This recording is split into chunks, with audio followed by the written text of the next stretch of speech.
Hello, I'm James Lark, co-founder of Inspire You and Yes, I Will Vote, and welcome to the 7th episode of Remoaner Telling Our Story series podcast. On this week's episode, we have Jordan Byrne, the founder of Young Conservatives for People's Vote.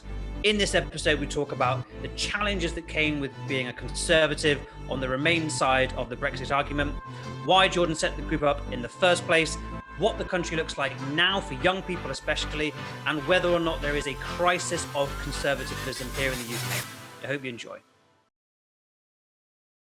So Jordan, welcome to the 5th, I think, episode of Remoaner's Telling Our Story. Tongue-in-cheek title, but with the idea of documenting the main narrative from that PV period, you know, referendum through to general election, and telling the stories of some of the main campaigners during that period.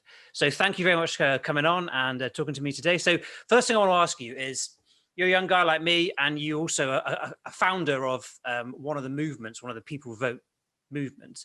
Tell me, who is Jordan first, and tell me why it was and what it was that you set up. Well, thanks, James, for having me. It's a good thing to do. It feels like a lifetime ago now, right? All that's happened this year, the People's Vote campaign. So it's good to reminisce almost. Yeah, true. I'm obviously I'm 24. I've graduated at the end of last year as well, and I started the Young Conservatives for a People's Vote campaign, and really for two main reasons. There wasn't enough representation. There were a lot of young people that were feeling politically homeless. Obviously, you know about a lot of the young people that are more left-leaning and part of the Labour Party, but there were a lot of young people who felt rather politically homeless when the Conservative Party started to go the way it did. People that were natural, maybe left-wing socially, but more centre-right, right-wing economically, that didn't really feel like they had a home in the Conservative Party at the time. And a lot of these people were, as I said, natural-leaning Conservative voters, and who were pro-European. So there were these members of the party that were not having their voices heard in the narrative of it. When you go on TV, you see the same figures all the time. You see your Tom Harwoods, you see your Darren Grimeses of the world as the Brexit side, and who are obviously also right wing. Most sense of the word, Darren Grimes more so. And then you had your Femis on representing the Remain side, who most Conservatives would see as a left winger. Yeah. To a varying degree. I mean, he has called himself a lefty, so he definitely identifies on the left. Sure. Well, it was a difficult line to balance for him, because he was part of the People's Vote's main purpose was to get Jeremy Corbyn on side, so they had to try and shake off the Blairite appearance. That's true. So he was calling himself a lefty to appeal to them, and then the Conservatives were looking at that thinking, God, is a left-right divide. So essentially, the idea was that we were meant to try, and the idea was that we had to try and balance out the scales. It's not just right-wing Brexit, left-wing Conservative. Yeah. So yeah, that was the main reason why. And when did you set Young Conservatives for People's Vote? That's what it was called, wasn't it? Yeah. So that was after the referendum, right? Yeah. Yes. No. It was obviously the referendum in 2016. We started that campaign towards the mid part of 2018, and when it looked like Parliament was in deadlock, there's the Conservatives obviously have a minority government here. It didn't look like anything was getting through, and therefore, obviously, the lines. We thought the only way to do that was to go back to the people. But we started that around then. It really started to pick up properly in 2019 time, when we launched officially at the beginning of 2019, and after then we started to get a lot more coverage, and I hope broaden the debate. I mean, I certainly came across you quite late in the day. I think it must have been like mid part of the way through 2019. In fact, I think the first time I met you were speaking at the March for Change rally, weren't you, in Parliament Square? Yours was memorable, actually. I remember you being, I was being quite surprised by, considering, your age and the fact that I didn't know how much experience you'd had at that time, but you were one of the better speakers on the day. And I was like, oh, who's this guy? Where's he been all this time, sort of thing. Thank you, I appreciate that. No, genuinely. But just, we'll come back to this in a second. I want to just go back just briefly, because I think the listeners will be interested to hear a little bit more about you and your story. So let's go back to the actual day of the referendum. What were you campaigning on Brexit prior to 2019? So you were totally out of the game until literally 2018. So what were you doing on the day? Did you vote? Were you interested in it at all? Did you ever? Yeah, go on. Yeah. Well, so, I mean, I've always been fairly interested in politics. I would say not so much. I've always been quite interested in politics, and on the, it's only till really 2019, 2018 time that I started to get properly actively involved. But at the time, on the day, I remember coming home from college after voting with my parents in the local voting booth. I was 19 at the time, I think. 19. Yeah. It sounds young, but some of the people that I worked on this campaign, like Liam, who I'm sure we'll talk about later, was 16 when he was doing most of the work. I mean, really astonishing how young some of the guys were in the whole People's Vote campaign in general. But anyway, I don't remember the day too well. I voted. I remember doing that, and I remember waiting up until maybe midnight to see a few of the first results come in. At the time, I didn't really understand how significant each part was. It was just 10% of the votes been counted, time to go to bed. Yeah. I remember waking up the next morning, obviously all hell was breaking loose, the pound was crashing. Yeah. The thing I remember most distinctly is I went downstairs, watched David Cameron resign, and at that time I was a conservative, a Cameroon, shall we say. Yeah. And I really quite liked him. Obviously the saying rings true that with age comes wiseness, being more wise. I don't know. So I am no longer a fan of Cameron. Okay. Back then, let me just Yeah. distance myself from that. But I remember being quite upset at the time, and I remember my dad, who was quite a he was in favour for leave. He was, and we had quite a lot of arguments about that at the time. I remember him standing quite cautious and like, "Oh, is this the right thing to have done?" Like Cameron as well, and I don't know why he's resigned almost, or I wouldn't have wanted him to resign. So that's really what I remember most clearly from the day. But wasn't particularly active in politics. So for me, it was more like an outsider's view, I guess. So your dad had a bit of like sort of trepidation on the day, like, oh, I wonder if we've made the right choice, sort of thing. Yes, and just to clarify, because he would definitely want me to do so, he is very much wishes he could change his mind kind of guy. Okay, yeah. Absolutely for People's Vote, and yeah. Oh, really? Okay, so he supported your campaign and stuff, did he? Oh yeah, I know. Yeah, very much supported it. Yeah, no, they were very good. Would you say that you had a big influence on changing their minds? I guess so. I guess when you've got someone in the house that's constantly questioning why you think X, Y, Z. But I'd also like to think that he is indicative of the mood across the country. People that thought, hang on a minute, I could vote again, I probably wouldn't do so the same. In any other democratic vote, you get to change your mind, right? So I don't know. There's probably a bit of both. I don't know. I remember that the actual like quote unquote regret was actually quite small, like statistically. I remember there was about a 7% swing either way. Like Remainers who were like, "Oh, it's done now." Like it's actually anti-democratic to want another vote. About 7% went towards leave, and then about 7% were like, "Oh, what have we done? Kind of want another vote." And so it kind of almost cancelled each other out. I remember thinking that's disappointing that we've lost 7% of our side and we've only gained 7% of the other side, considering everything.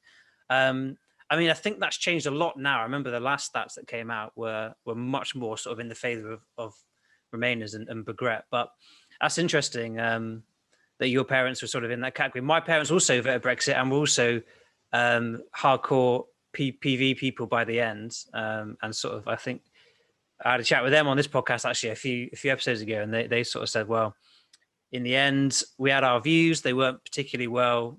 They weren't really grounded in reality.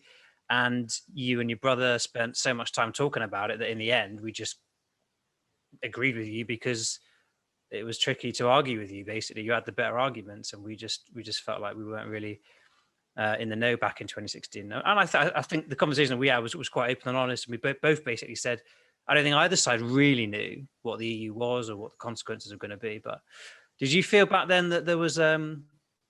Did you feel that the level of the debate progressed in terms of quality at any point, or do you just think it was just always pretty poor? What are your views? Do you mean as in during the campaign or over the 4 years? Over the 4 years or so, because obviously pre-2016, I think everyone basically said to a man it was horrendous. Like the level, the quality was just not there. Did you feel that after 2016 through to the general election that there was an increase in quality, that the facts sort of bubbled to the surface at any point, or? Yeah. So, you know, I think that if anything, it got worse at some points because there was a real period around the time where, you know, Parliament was under a microscope. I mean, the votes were constant, and it was literally like a circus, unlike anything. Yeah. Over the past however many years. I mean, I'm not old enough to be able to say in my lifetime, as if that matters. No. But anyway. But then the people who are old enough, like the Ken Clarks and the Heseltine, yeah, of course, who will say that. Yeah, absolutely, yeah.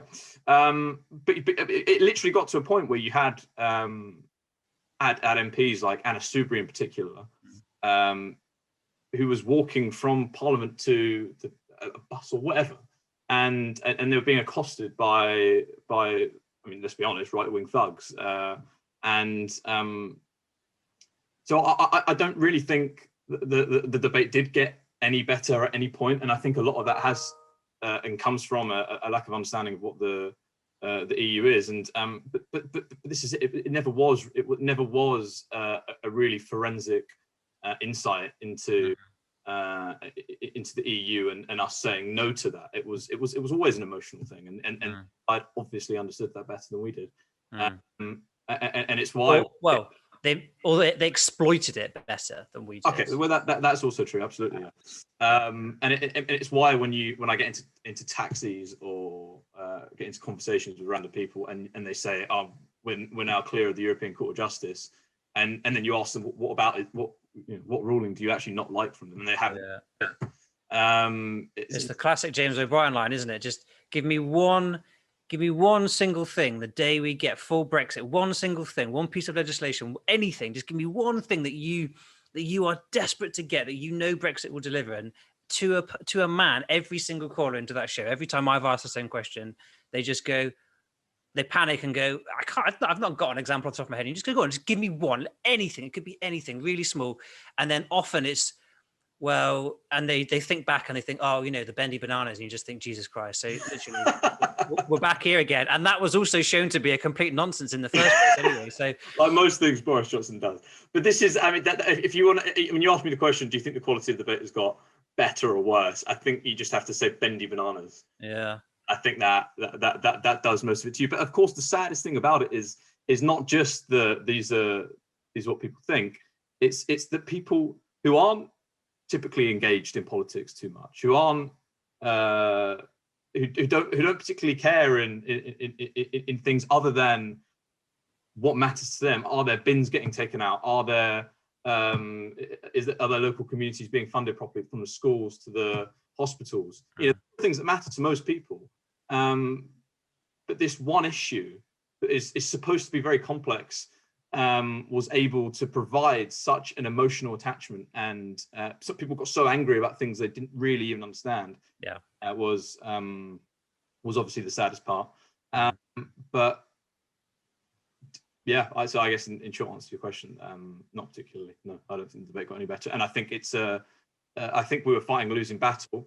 But I think it's a great shame that the People's Vote campaign at no point really got through to people. But at that point, it was tribal, and it was, you know, I'm a Remainer or you're a Leaver. So it's almost. I mean, I've asked campaigners over the years, like, we failed to connect in 2016. We failed to connect emotionally with people. And like Nick Clegg reflected on this and said, oh, we should have gone down the security line and talked about being safer in the EU and stuff. But to be honest, even I struggle to think about really strong emotive pull for the EU. Obviously, there's the whole peace project stuff and solidarity and working with our neighbors and cooperation and all of that. But if you're not that way inclined, then you just don't really care about that sort of thing. Because it's an institution that, you know, is based on laws and economics, and so much of it is so dry, it is hard to sell that on an emotive level. Have you got, I'm going off script a little bit here, but I just want to throw this at you because I think the conversation's interesting. Have you got any really good ideas about how in the future, if we were trying to rejoin or something, or even if you were going to do a talk in the Netherlands to a pro-EU group there and to say, look, this is how we failed because we didn't connect emotionally. Here's my suggestions on how we might connect emotionally. What, I mean, have you got any ideas? A quick point on what you said and the emotional connection about security, and it's a really interesting point because a lot of the most vociferous proponents of Brexit are the people that say, you know, we fought and won in World War II alone, which is obviously not true, but we fought and won in World War II, we stood alone, and therefore, you know, we can do it. It doesn't matter. We don't need Europe. But then when you say something like, listen, the European Union is one of the greatest forces for peace in the world. And it is, and our membership fee is not just paying to access a market, it's paying to help build stable governments in the East that can enable Europe to move forward without conflict. Yeah. And the fact that that doesn't connect emotionally for people said, and it just sounds fluffy and, oh, well, yeah, but NATO did it or whatever, actually speaks to how mollycoddled a lot of the country is. We haven't had to experience anything bad, and the greatest tragedy is that whole the dividing line in it, where the people who are most vociferous in that we can stand on our own, that we did and we fought so hard, are also those people that underestimate the importance of peace and building on our own continent to help, so that we never have to fight in those wars again. If that made any sense. No, total sense. Yeah. I've made the same argument myself plenty of times. Yeah, I'm with you on that. For sure. Right. I mean, it's very interesting. But and then going forward, the emotional point that I would make, it's a difficult one, isn't it? I mean, what would you say to the Dutch? Because obviously the Dutch have a very different history than we do. That's true. Yeah. The context, and I think you know, a lot of the reason why we voted the way we did is our hangover from colonial times, which other our relationship to our own history, which is in so many quarters, it's just so delusional, isn't it, and revisionist. Absolutely. I mean, you know, this is something I think about, and you know, Germany have really gone through a process of national healing, and I'm not trying to make a value judgment on whether on who was worse, and obviously that's fairly clear. But we've done some fairly shocking things in our past as well. Yeah. The Americans, and I think there's a real contrast with the way that Germany have gone through and properly, I mean, really felt national shame. I've got cousins in Germany, particularly of my parents' generations, not my cousins, but people particularly of that generation, of around 50, 55. Yeah. That remember growing up with intense national shame, being told by their own teachers that we are bad or X, Y, Z. Yeah. Well, they say one of the reasons why the EU was founded in the early days was because the French were scared of the Germans and the Germans were scared of themselves. And I think that is actually really, that's true. And that's part of the reason why it took us, you know, so much longer to join. It took us another 20 odd years because the French had been humbled in the war, and the Germans were suffering, like you say, from that humiliation and that sense of shame and that sense of we did this twice for different reasons and blah blah blah, but we messed Europe up twice in the space of half a decade, in half a century. We cannot do this again. We need to, and so the way that they decided to do it was, let's bind our economies in such a way that the core materials you need to go to war, coal and steel, is held at the level of just slightly above the level of the government, and that will hopefully glue our nations together in a way that will create lasting peace. But the UK didn't want any part of that because we were arrogant in our view of history. Like you just said earlier, we stood alone. Complete nonsense. We didn't stand alone, and that's persisted. And so much of our culture, our popular culture, and the way of what Englishness is, and our identity, and our relationship to the past, so much of that for me is problematic. Not so much now of our generation, and certainly not of the Gen Z who are coming through, who I teach, who have got a much better grasp of history, don't have the same kind of delusions of grandeur and all of that. But I think of my parents' generation, I mean, I hesitate to have a go at the boomers this early on in the podcast, but I do think that generation that didn't experience the war but came slightly after and sort of lapped it up, but didn't have to experience it. I think that generation have got stuck in that mindset, and our generation aren't quite there, and the generation above who experienced it weren't there either. But it's really hard to move the baby boomer generation, in my opinion, on what England is or was in that context. I do find that, and obviously I use my platform to talk about this a lot, but I get a huge amount of pushback on some of that stuff. Have you had any experiences similar to that, or? I guess I never really spoke about it so openly. Really, because you're quite vociferous on Twitter, aren't you? You get stuck in. I quite like your tone's quite similar to mine. You don't really. Well, maybe not quite as punchy as some, but so I've had some pushback from some stuff on Twitter, but this is, I guess, not really something that I've delved into so much. It's come up. I never really.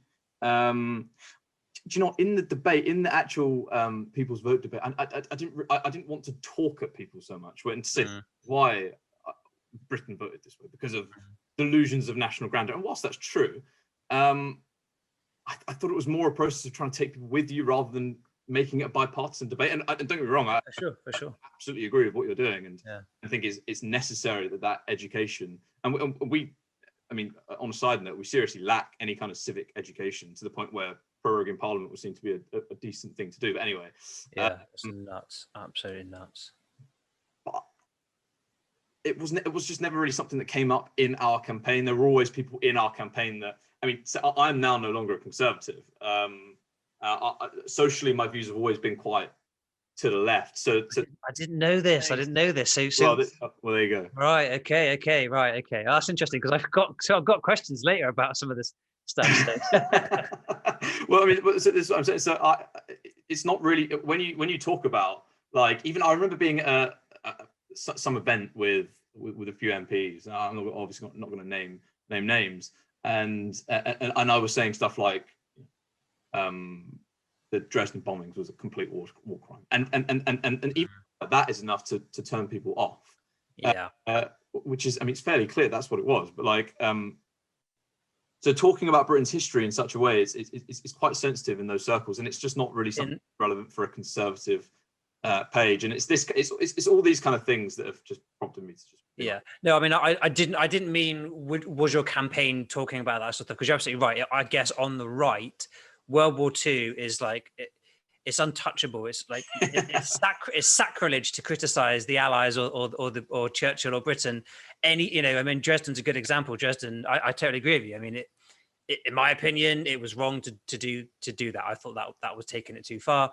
I guess, but on the left, we can have that debate quite easily because it's not sacrilege to criticize Churchill in the UK in the war period and stuff. But on the right, I mean, it's deistic almost, isn't it? It's like it's quasi-religious, and yeah, I mean, maybe we'll come to a bit more of this. But what I'm going to do is I'm going to move us on because I've got loads I want to talk to you about, and that's a really fascinating topic. So we may come back to that, but I want to talk to you next about the media, because obviously, in my opinion, the UK has got quite a loud right-wing voice in the press. It's got plenty of tabloids and broadsheets and stuff who've got a right-wing voice and right-wing backers and so on. Do you feel as though right-wing Remain voters like yourself and Remain campaigners like yourself got a fair look in terms of being in the media? Because like I said to you earlier, I only came across you towards the end and your campaign, and I was one of the most active people in the People's Vote. Yeah. So it just seems odd that I it took so long for me to come across you guys. I mean, did you get much traction in the press and in the media and stuff? I mean, I think that it's a good question. I think that's the main answer is yes. That's why we started the campaign. I just didn't think there was enough people from the right that were representing the reasons for why we should have another referendum. That's why we started. We did have a lot of support. And we did have a decent amount of media buy-in. We had what was it? I mean, even on our Twitter page, we had over 1 million views on our videos, like 150,000 likes or something. But from media, I mean, we had people representing the campaign on Talk Radio. We had people representing the campaign on Sky News. We had articles in the Huffington Post, the Times, a few articles in Redbox. We had people on Victoria. I mean, we did have quite a lot. I think to be fair on the media in this case, it wasn't necessarily that they were turning people away. Yeah. I think it was more just to do with the fact that there were people on the right in the conservative camp that were for a People's Vote just were not very vocal. But I find this really strange because, I think a key point is that you mentioned earlier that there were 7% of people on the right that voted for Remain that then were against People's Vote, and then will have come from the Conservative Party, who were very much were for Remain, but democratic will of the people, we need to get on with it now.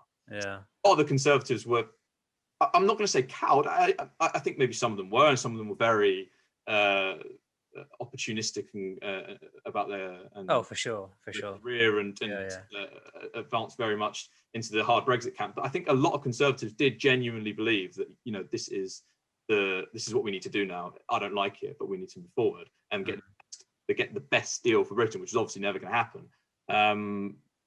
So I think these are all elements into why there was not that many people from the Conservative Party that were represented in the mainstream. Being pro-EU was the policy, well, it was the position of the Conservative Party from before Thatcher all the way through to David Cameron. So we're talking like how many years is that? Like several decades. Obviously, within that, there was, the Conservatives were still happy to sort of bash Brussels every now and again, and you had a kind of a sort of a bit of a distance relationship with Europe, but you were never you're Eurosceptics. I say yours, sorry, you're not. You say you're non-conservative, but the Conservatives under Cameron certainly had loads of Remainers in it and Remain voices, but the press, the right-wing press who backed Cameron, there seemed to be a disconnect between the party and the press on this one issue, because it always seemed to me the media, particularly the tabloids, the Wall Street, Telegraph, Express, Mail, Sun, were incredibly Eurosceptic for all the way through from 2016 and backwards. I just wonder what your thoughts are on why that was, because that disconnect, for me, it felt like, why aren't the Greaves and the Gawks and the Soubries getting, front page of the Telegraph? Is it?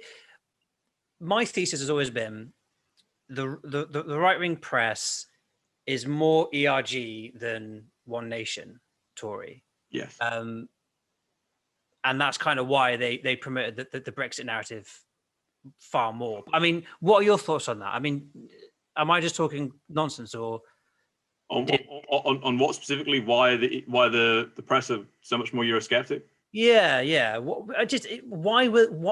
Why did I see so much Nigel Farage and so many of these imbeciles in the ERG? People that just don't know anything. Compared to the really knowledgeable, sensible people like the Greaves and the Gawks and so on. I found that really odd.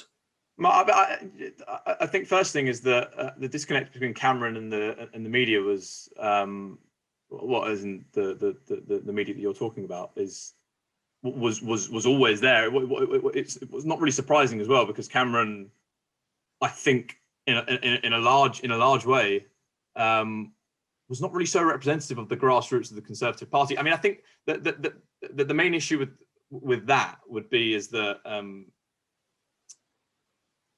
do I put this?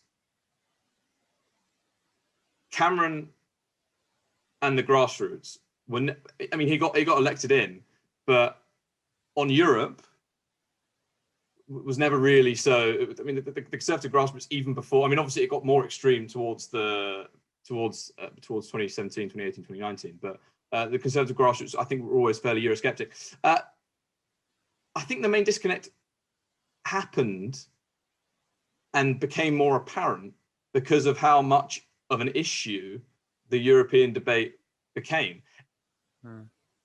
I think I'm not. It's difficult to talk about because I have to be honest and say I don't really know why these newspapers that you're talking about, the Sun, the Express, are so Eurosceptic, and why there's such a divergence between people like Gork getting airtime or page space versus Nigel Farage. I think the simple answer for that one quickly would be that they're from two different parties, really. You know, David Gork and Nigel Farage should not be. I mean, obviously they're not. But David Gork and Mark Francois or Rees Mogg or Steve Baker are not the same Conservatives. I mean, they are both very clear about that. And they shouldn't really be in the same party. So when we say that there should have been more David Gork or Dominic Grieve representation in the Sun, maybe a couple of years ago when it was a more broadened debate and we were talking about tax policy and cutting income tax and stuff like that. But when it became so overwhelmingly about Europe, it was just the one issue debate. The Conservative Party had eaten itself alive and it was only talking about Europe and run out of ideas. So in that sense, it's not really surprising that there was such a overwhelming representation of one brand of conservative. When of course, you know, Brexit's not, at least no deal Brexit's not conservative at all. It's Conservatives about making incremental change, not just putting a bomb underneath your closest and most important ally. I hope that answers that. I know I stumbled a bit in the beginning. It's quite a hard thing to answer, but I think the main thing is because they're just not the same brand of conservative. Yeah, and that's kind of what I think. That's kind of where I was almost leading you anyway. Was that's my view as well. Is that the press, the right wing press in our country is more UKIP than One Nation Tory, and therefore my view is that it gives its platform largely to the nut jobs in the ERG as opposed to the more sensible voices that were in David Cameron's government, for instance. Obviously, the Times has got some good right wing commentary, centre right, you know, sensible One Nation centre right commentary. But for me, Telegraph, Daily Mail, Sun, Express, those four combined, plus then you throw in Leave EU, and sometimes, you know, Spectator and Conservative Home and stuff, and you just have so many different platforms, but they're all providing a platform to the most loony sort of like group who just do not represent Britain at all. And I always wondered, do they even represent the majority of Conservatives? Because it's a broad church, isn't it? The Conservative Party, like we were just talking about. And I always wondered, does Steve Baker really represent a majority of Conservatives in the UK? But this is I think this is the problem with our system. Unfortunately, Steve Baker does represent a lot of the Conservative membership right now, and a problem with the Conservative Party is that it's always and you're more again, won't name names here, but you're more sensible middle of the ground Conservative MPs have always been convinced of the idea and why not proportional representation. Have been convinced of the idea that, you know, we can contain this right-wing element that exists in this country, because they, of course, acknowledge it. Of course, the issue becomes is when that right-wing element is not just an element, and it starts to take the party. And if you look at polls, you will have hard no deal Brexit 80% of Conservative voters or something like that, Conservative members. But then when you compare it to actual Conservative voters, particularly Conservative voters in 2015, it's like what? I don't know, but it's nowhere near that number. It might not be even a majority. But that's the core difference is that Steve Baker actually probably does represent his members of his constituency, which are really all that that matters in this, especially when you elect a prime minister based on the membership rather than the actual population at large. So no, it doesn't. But unfortunately, you've only got Conservatives or Labour, and yeah, this is it doesn't provide many options for people who don't want Jeremy Corbyn, I guess. Yeah, no, totally. I'm going to get that. Like the system. I mean, I was going to actually no. I'll stick to the plan because I won't sneak a question in now. I'll wait. Go for it. No, I'll do the order because I'm going to come back to this in a minute actually. But I want to just throw in this for a minute. I read a really good article, or what I thought was a good article, in the Times a few months ago, and it was titled "A Crisis of Conservatism," and it spoke about how the Conservative Party under the ERG are no longer Conservative. It's no longer a Conservative Party. It's an English nationalist party now, closer to the BNP than it was to. The party now is closer to the BNP than it was to David Cameron's Conservative Party. Do you feel there is a crisis of conservatism? Do you see? You do. Go on. Talk to me about that. Can you? I'll ask you a question quickly. Can you name one policy that you think encapsulates the modern Conservative, that they really believe in, that they are really pushing, that they really want to use to change the country? Not even a policy, an area where they are really coming up with ideas and innovating. Well, no, and I've made this point several times, is I don't know what this party stands for currently, because you used to be able to say, okay, family values and fiscal, being sensible with the economy and stuff. But now it's kind of like, go on. Yeah, I mean, deference to the army, all stuff like this. Yeah. Video of Francois talking to the head of the British Army. I can't remember. Yeah, I know the Carter, guy. Sir Nick Carter, and he said something along the lines of, "If you don't sort yourself out, Dominic Cummings is going to march in with his men and sort you out for you." And everything is sacrificable, if that's even a real word, on the altar of Brexit. So even these values that you think you used to associate with the Conservative Party is under the bus, as long as it enables them to get what they want in terms of Brexit. So what's the solution? Are the One Nation Tories, are they going to try and wrestle the party back? Are they going to set their own party up? I mean, is this a long-term thing? How do you get conservatism? How do you get the right back to a place where people can actually vote for them who may not even be conservatives? Because right now, my brother voted for David Cameron, and he's his first time he voted, and sometimes it was actually quite hard to tell the difference if you didn't know much about politics between David Cameron and Nick Clegg back then. They weren't too dissimilar, but now when you look at Boris Johnson and ERG, they are so far to the right, so far removed in terms of our values, in terms of just decency and like human values. It feels like the right is suffering from a complete collapse in its value system and everything that it ever believed in.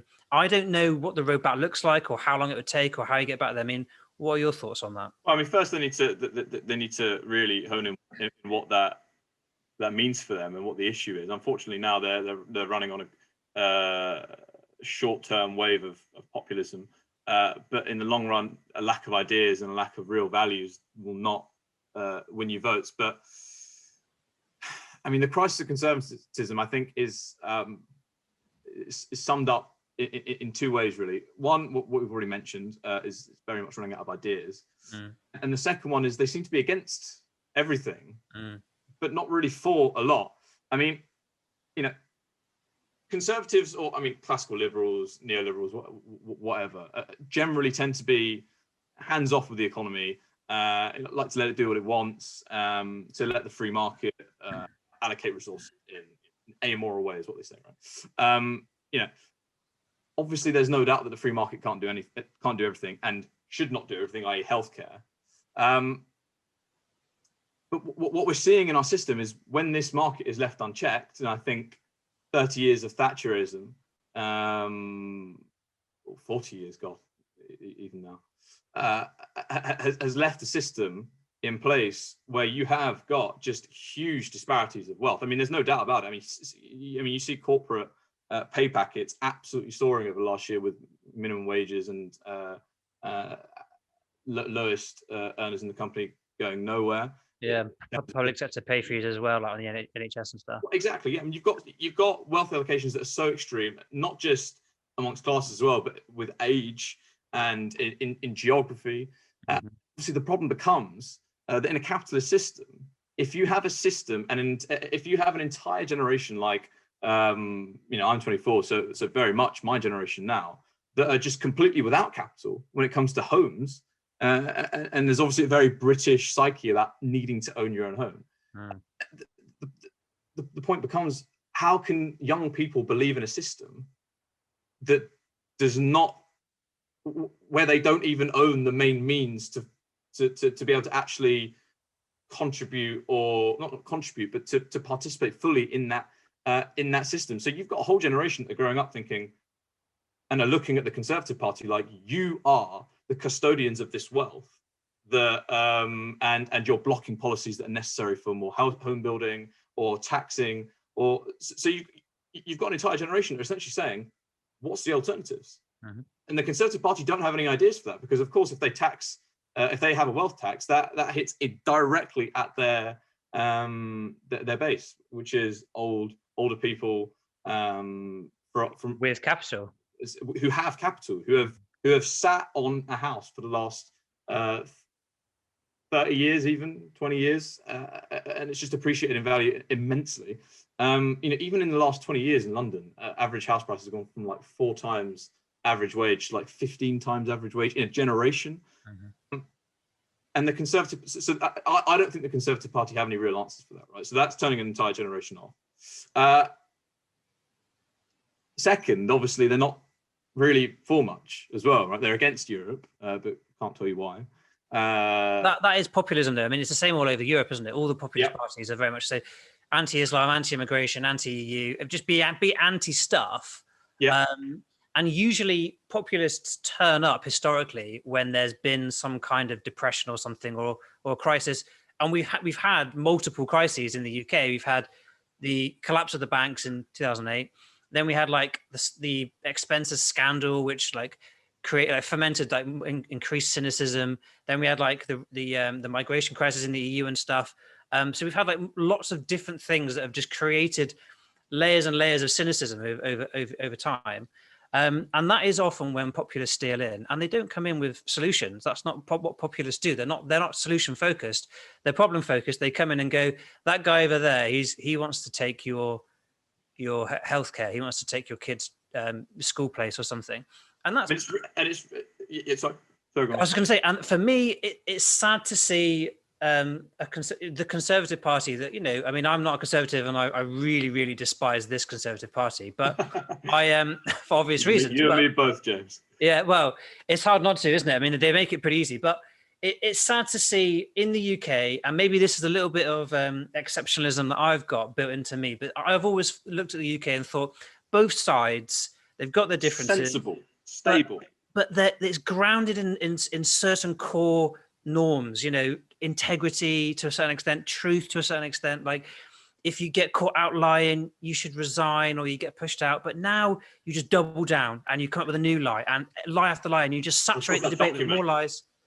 Huh? You said, of course, that document that came out of a local Conservative Party. If you said, exactly, yeah, then you completely. It's like a ninja with what's that flashbang that you just disorientate your opponent. You have no idea what they're doing. Exactly. Yeah. Just basically, Trump seems to be doing okay over there. Let's just copy him. That seems to be working. Just like, well, I mean, unfortunately, you cannot have, and you're right. It is a problem increasingly in lots more countries, but particularly in the US. You can't have a system that's built on one party that's pro-democracy and another party that is pro I don't know what, but not certainly. I mean, they're certainly not democratic. A lot of those Republicans, but yeah, you've got across Europe as well. I mean, but it's also interesting how quickly these people get found out. They are the same. They're the people that will ride to the whole refugees are not welcome. We need to look after our own. But then as soon as you have the government refusing to feed hungry children. No problem with that. Yeah. It's on the parents. It's on the drug taking parents to and as soon as you've got this scandalous delivery, I mean, really, I mean, £30 for a week for with like half a pepper, and yeah, it's nuts. The again, hypocrisy is are all about personal responsibility and how if we take care of everyone, how are people going to learn to pull themselves up by the bootstraps? You know, until it comes to allowing a mother to have a voucher to actually choose their own, to choose what to spend it on for her own kids. You know, it's all a mess. Do you think the Conservative Party could ever get behind electoral reform, specifically proportional representation like they have on the continent? Well, I think anyone can get behind proportional representation with enough years out of power. Yeah. But I mean, unfortunately, I see this system benefits the Conservatives so much. I mean, just look at the threat from the right that we were talking about earlier. If we had proportional representation, the Brexit Party would have a comfortable amount. I mean, they would have had a lot more than they did. You know, it's so convenient for the Conservatives that they are fairly evenly spread around England. Because if they weren't and they were geographically located, they'd have taken 50 seats, right? Just like the SNP in Scotland. So it makes no sense for the Conservatives at all to back proportional representation. It is one of the main things. It's like the Republicans in the US. I mean, it's the contradictions in the lunacy, right? The Electoral College is one of the main things that's helped the Republicans. I mean, they've literally lost every popular vote in the last 6 elections, and somehow three of the, I don't know how many, but you know, obviously Bush twice, and then Trump, all losing the popular vote, getting the presidency. So I think it works fairly similarly here. The first past the post system helps enable the Conservatives to have majorities that they wouldn't otherwise have if it was a proportional representation system. But as just to go off topic slightly, it's the lunacy in the contradictions of this whole populist wave that it's just so short-termism, and I think that's what will be the death of it all, because you had people like Ted Cruz in the Senate the other week before that awful ruckus. Laura Kunsberg alluded to it as. She called it a ruckus. What did she call it? She said there is, I don't know, I can't remember the exact word, but it was something that people seized on fairly quickly, as of course Twitter would, but she probably responded quite quickly before it became clear what it was. Right, okay, fair enough. Yeah. It was quite funny. But you had people in the Senate genuinely arguing that they should just ignore the Electoral College. The Electoral College is not right, it needs to be checked. And then Mitch McConnell saying, "You idiots, we need this. It's the only reason that we still have presidents elected consistently. Yeah, you guys are shouting over it for this one time." And I mean, when Mitch McConnell becomes the voice of reason, you know you're in a bad place. You're really bad. Yeah, Jesus Christ. It's been really interesting. I mean, that's a totally different conversation, but it's been really interesting watching how different Republicans are treating this moment, because they're like, "Oh, is Trumpism, is that a sinking ship now? Do we sort of like revert back to sort of like a slightly older republicanism where we're a little bit more on the side of democracy and the rule of law and societal norms that used to exist, or do we just go along with Trump for the time being?" I mean, they're literally to a man in the Republican Party, except for what was the former presidential Romney. Yeah, Romney. Yeah, apart from him and McCain. Well, yeah, but he's gone now. But yeah, McCain. Yeah. But it's been like, and the same's been true of the Conservative Party to an extent since the general election, at least. You did have some brave Conservatives pre 2019. You know, the ones that got that either joined TIG or got booted out. You know, because of the campaign that Aaron Banks ran with Leave.eu and stuff. But I was so disappointed to see so many Conservative MPs just go along with it. Well, I thought the whole time people were saying to me, "Oh, I don't trust the Tories. They're not the right characters. They're going to betray us at the end." And I was thinking, no, they're keeping their gunpowder dry. They're just waiting for the right moment. There's plenty in there that will stand up and be counted, and it just never came. No, I had I remember conversations with people like they're big enough. I mean, they didn't say it's people like Damien Green, people like Nicky Morgan, who were probably not too happy about what was going on, but it was just in the Conservative Party, the respect, the will of the referendum was so overwhelming. It almost became like a bunker because it was like our Brexit's getting attacked. We need to band together, and also, you know, a lot of these Conservatives. The 2016 campaign was toxic, particularly in certain seats in certain areas, be it in the southeast or in the north. But there were some Conservative MPs that would have been more Remain, and we spoke about the fact that the associations were much more Leave, and for them it would have been literally hell would have frozen over before they would have campaigned against their entire association if another People's Vote campaign came. If another referendum came and the People's Vote. So they would absolutely put in their career before their country. Well, I'm not sure it's that simple, because a lot of these MPs resigned in 2019. Like Nicky Morgan didn't stand again in that election. There were, I can't remember. She would have got reassurances. Oh, we'll stick you in the Lords. It's fine. Well, I think she is in the Lords, right? Yeah. Yeah, I get that, but it's something quite different, I guess, being in the Lords and being an MP. And Joe Johnston, likewise. I think for him it was just he just could not stand against his own brother in that way. Well, he did, didn't he? He got really stuck into the People's Vote campaign towards the end. Yeah, but at that time Boris was not the Prime Minister, right? And then as soon as Boris became the Prime Minister, it was just like it's not really, this is not really for me, or I just can't. I don't know. So certain MPs, it was less about putting their career first and more think about being scared or thinking that it just wasn't worth it, because they think that a lot of them thought we'd still lose the referendum. So they thought, I'm going to have to stand against my whole association here. That's not going to be nice. Was Brexit not the hill to die on? Like that for me, that was a once in a generation moment, like a once in a century moment. Like that, you would win your seat back if you wanted to in 10 years' time, if you wanted to, because history would show that you were on the right side of history. You put your country first.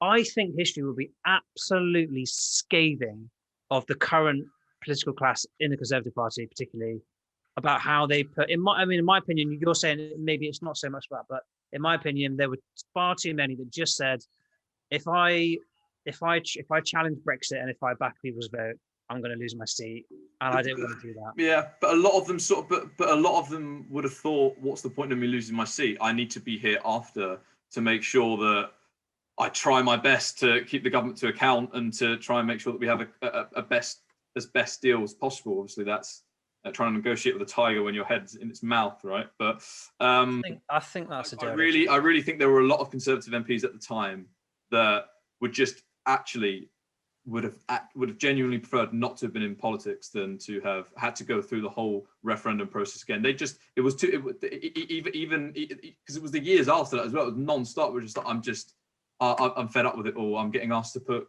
party before my principles, and honestly, I think they were scared in a lot of ways as well. There were some MPs that would actually got to the point where it was just like, this is not worth it. I guess, that is politics though, isn't it? Like tough choices, and it was unfortunate that for me, we didn't have enough heavyweights at the right time. There were too many people in there, mediocre talent, lots of just average characters, and we needed heavyweights. We needed some serious statesmen and women, and there were too few. There were few and far between, in my opinion. But I don't want to fixate too much on all of that. So let's move on. I'll be quick now because we've slightly run over. So I want to talk to you about the future. I've asked everyone this, and perhaps maybe you don't feel that this is the right thing to do. But do you?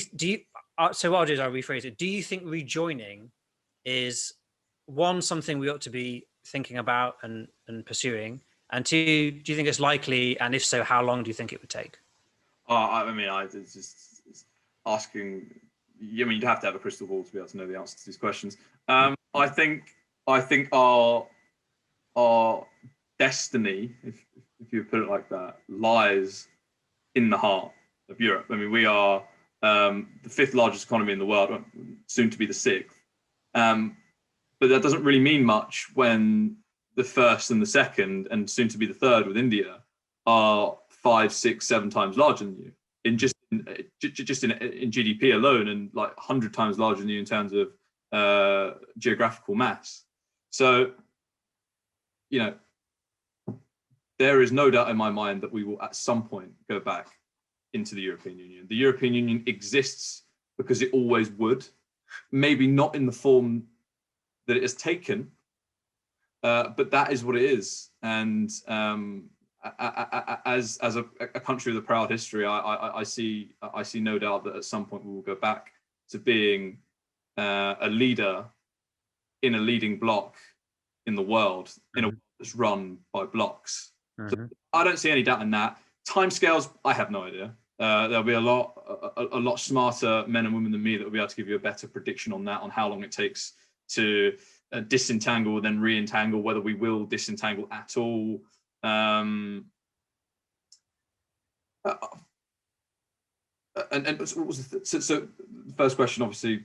Well, is it possible? Should we? Yeah, should we? I mean, clearly you're not currently campaigning to rejoin, but there are some who are. I mean, what should I say our community loosely? Obviously, there's still a very, very big pro-EU community in the UK who are still very passionate, very angry, and are still quite active. So, you know, what would you suggest that their, you know, suppose that their goal, really their main goal, their overriding cause is to rejoin. What would you suggest is the best course of action to get there? Wait. Just and do nothing. Just wait and hope, or I think so. Like people that I worked with in the campaign, someone like Patrick Lowline. Did you ever meet him?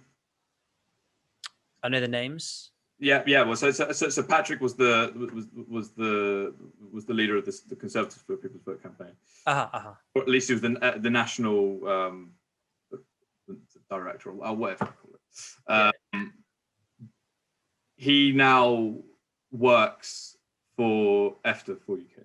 So I think a lot of effort is going into how do we make this less bad than it could be. You know, I honestly have no idea how you would position a rejoin campaign, because, you know, all and they're completely right. All it would be is, you know, we would have to rejoin without our rebate. We'd have to join Schengen. We'd have to join the euro. We would, maybe not so much the euro, because there are still countries in the European Union that are not part of the euro. We're still in this tribal, I am a Brexit man or woman and you are a Remainer. We have to get past that before we can have, and I think we do have to get past the tribal element of it before there's any chance of actually rationally opening a conversation again. Because any conversation we open now will be fueled by emotions, right? To have an actual rational conversation, the tribal elements of it have to be dropped, which will not happen for years. Unless Brexit is a nightmare and things go massively wrong. But then you've already seen the newspapers will blame the EU for that. You know, we will not accept any responsibility. The government won't. So there won't be any changing of minds. So I'm honestly very pessimistic about it. I'm sorry to say. But no, I really can't see a route back in the short time. I sort of feel the same as you in the sense that I cannot see a path forward with particularly how social media works and how tribal our press is in the UK, and therefore how people live in literally different information universes from one another. The overlapping objective reality is receding all the time, isn't it? Yeah. So once we can no longer agree on objective facts, it's very hard to have a subjective debate, because we can't even be like, right, let's agree on this to start with. So yeah, but and I don't really know how to address that other than to start regulating social media a bit more and have stricter rules on free speech, which as a liberal is a scary thing to say, but I sometimes well, you can't feel shut fire in a crowded movie theater for no reason, right? well, yeah, but I feel like we're eating ourselves alive, and I feel like there are probably outside sources, the Kremlin, that are pushing these pressure points. And that are cheering. Indeed, loudly. yeah. I mean, that's what the KGB did, didn't they, during the Cold War? Is they worked out where the Americans and the British in our societies, where the schisms were, where the cleavages were, and then they pumped money into pushing their thumb on those. But now, of course, they can get into individual homes, which they wouldn't have been able to do before. Exactly, precisely, yeah. With social media. But on a serious note, though, we are in the vanguard of a new world when it comes to social media. I'm 24, so I grow up distinctively remembering the transition from stuff like PBM to more Facebook, and by the time I was maybe 15, 16, 17, but it wasn't so all-encompassing as it is. Ubiquitous, yeah. I look at my 13-year-old sister and I really think, wow, she is growing up with being hammered by, ads in a way that would never have 10, 15 years ago. But the point is that we're it's a brave new world when it comes to social media, and hopefully it can be for the good. But like any new industry, it has its teething problems, right? You have companies that will take advantage of a lack of regulatory space. You look at airlines in the 50s, or planes in general. There were quite a few crashes. Until over time, there's more regulation, you iron out issues, so that it's a functioning, stable industry that can be trusted. And we haven't got that far with social media yet. Unfortunately, you see the kind of questions that Congress people, senators, in America asked Zuckerberg. It's like, how do you make money? They might as well have asked, how do you log in? Well, they literally might as well have asked, what is a Facebook? Yeah. They have literally no understanding of it. So, Right. and when how do you expect actual regulation to come? So it's going to take time, and obviously there might be a few moral issues along the road. But the problem is, though, with this in particular, fair enough with planes, okay, you get a few crashes and people die, but we're talking about with social media the potential for literally the breakdown of democracy and arguably civilization, and particularly social norms and objective truths and stuff like that's far more sinister and dangerous, and therefore we're against the clock as well, because every year that this goes on, and I've seen it over the last 5 years or so, adults who I'd known from my childhood and stuff would never speak to me in an abusive way. Just in the last few years, abuse online. I'm just thinking, dude, like, what is going on? The norms of our society. I just feel like there's been a breakdown of the sort of social contract, and that's been massively to do with social media. So I feel like unless we get a grip on social media quickly, it could unravel in a really sinister way. That's my fear. I think that the powerful have always, and I not sound like a crackpot here, but the ruling class, shall we put it, and of course there has always been a ruling class, more extreme in times gone by, have always had means of exercising power.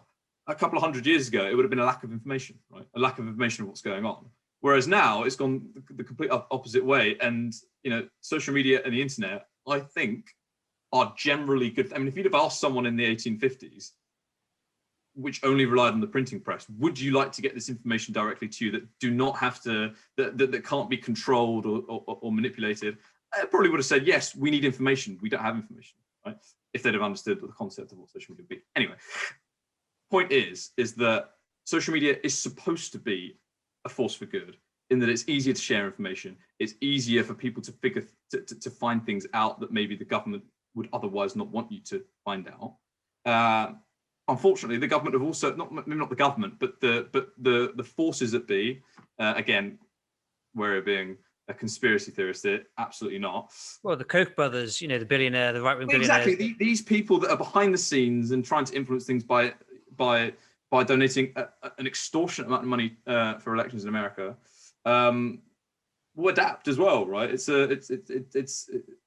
a battle between real news and fake news, right? So and a lot of these people will adapt to try and they will find a way to control social media in the way that they've been able to control other forms of media in the past. And again, I'm not pointing to a specific person when I say the ruling class or the powerful in general, because I understand that's very populist, and that's not what I'm for at all. But there is, of course, always an element of exercising control, whether that be by big companies or kings of the past or despots.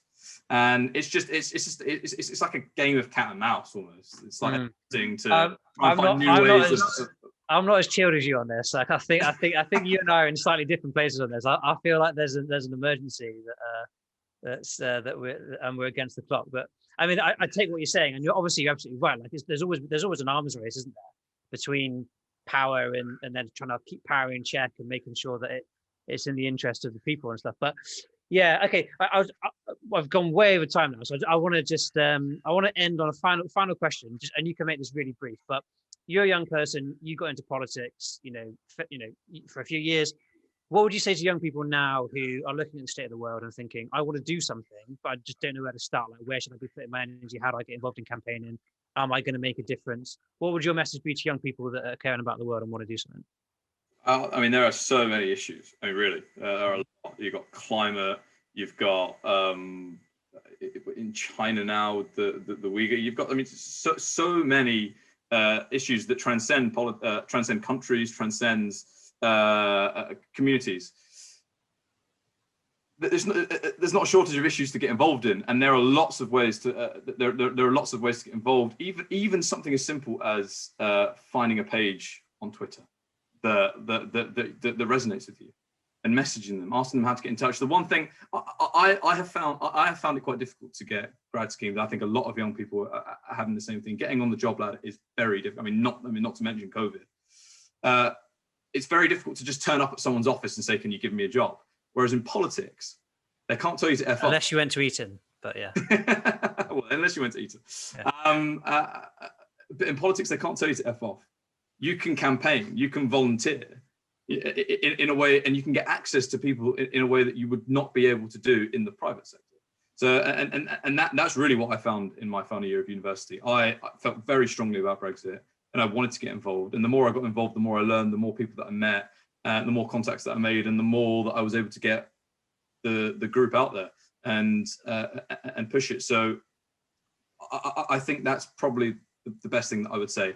Just get involved with anyone that you resonate with, if it resonates with you, and turn up, because people are always looking for volunteers. And the more you show yourself, the more you learn, the more you get trusted, the more that you can do. Jordan, it's been a pleasure. Thank you very much. James, absolute pleasure, mate. I hope you enjoyed that. Next week on the show, we have Graham Hughes, one of the most passionate pro-EU campaigners out there across the last 2 years.